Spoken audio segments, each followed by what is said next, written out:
ପହଞ୍ଚିଥିବେ ସେମାନଙ୍କର ପେନସନଟା ଆनुପାତିକ ଭାବରେ সেই ଅନୁସାରେ ମିଳିବ। ବିଶେଷ କରିକି ସୁନିଶ୍ଚିତ ପାରିବାରିକ ପେନସନ ମୃତ୍ୟୁ ପୂର୍ବରୁ କର୍ମଚାରୀ ପାଉଥିବା ପେନସନର 60% ହାରରେ ତାର ପରିବାରର ବା ପାରିବାରିକ ପେନସନ ତାଙ୍କ ପରିବାର ଲୋକଙ୍କୁ ପ୍ରାପ୍ତ ହେବ।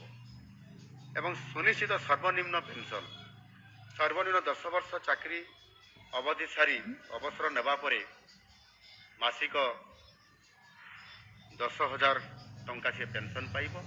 ଏଥିରେ ଯଦି ସେଇ ଅବଧି ପୂର୍ବରୁ ଯଦି ବି ଏ ଘଟଣା ଘଟେ ଯଦି 8,000 ବି ସେ ପାଉଛି ତାହେଲେ ମଧ୍ୟ ସର୍ବନିମ୍ନ ତାକୁ 10,000 ପେନସନ ସର୍ବନିମ୍ନ ଗୋଟେ ମିନିମମ୍ ଫିକ୍ସ କରି ଦିଆଯାଇଛି। ଏ ଅର୍ଥ ତାଙ୍କୁ ପ୍ରାପ୍ତ ହେବ। ତୃତୀୟରେ ଆପଣମାନେ ଜାଣିଛନ୍ତି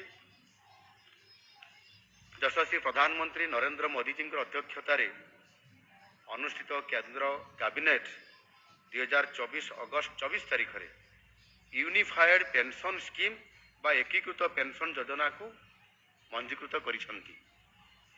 ସୁନିଶ୍ଚିତ ପେନସନ ପାରିବାରିକ ପେନସନ ମୁଦ୍ରାସ୍ଫୀତି ଆଦି ବିଭିନ୍ନ କାରଣରୁ ଦୃଷ୍ଟିରେ ରଖି ଅନୁରୂପ ପେନସନ ନିର୍ଦ୍ଧାରଣ କରିବା ପାଇଁ ବିଭିନ୍ନ ସେବା ସଂଗଠନ ମାନଙ୍କ ଅନୁରୋଧକୁ ଦୃଷ୍ଟିରେ ରଖି କେନ୍ଦ୍ର ସରକାର ବର୍ତ୍ତମାନ ପ୍ରଚଳିତ ଜାତୀୟ ପେନସନ ବ୍ୟବସ୍ଥାରେ ଏହାକୁ ଆହୁରି କିପରି ଅଧିକ ସୁଧାର ଅଣାଯାଇପାରିବ ଏବଂ ଏକୀକୃତ ପେନସନ ବା ୟୁନିଫାଏଡ୍ ପେନସନ ସ୍କିମ୍ ଏହାକୁ କାର୍ଯ୍ୟକାରୀ କରିଛନ୍ତି।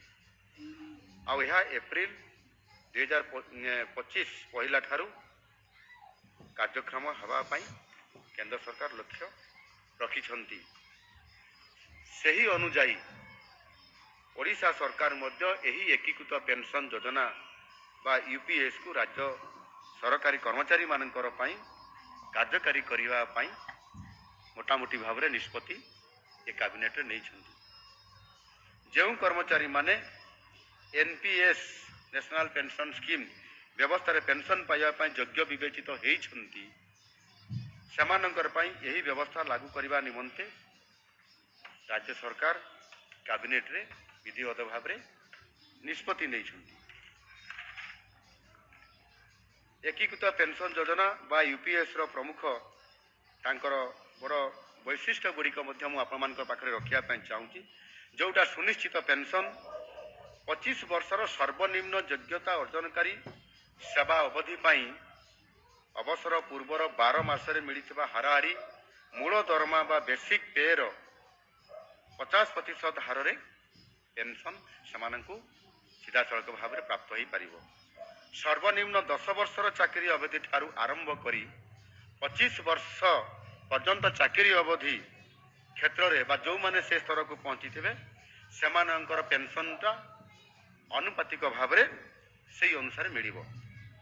ବିଶେଷ କରିକି ସୁନିଶ୍ଚିତ ପାରିବାରିକ ପେନସନ ମୃତ୍ୟୁ ପୂର୍ବରୁ କର୍ମଚାରୀ ପାଉଥିବା ପେନସନର 60% ହାରରେ ତାର ପରିବାରର ବା ପାରିବାରିକ ପେନସନ ତାଙ୍କ ପରିବାର ଲୋକଙ୍କୁ ପ୍ରାପ୍ତ ହେବ।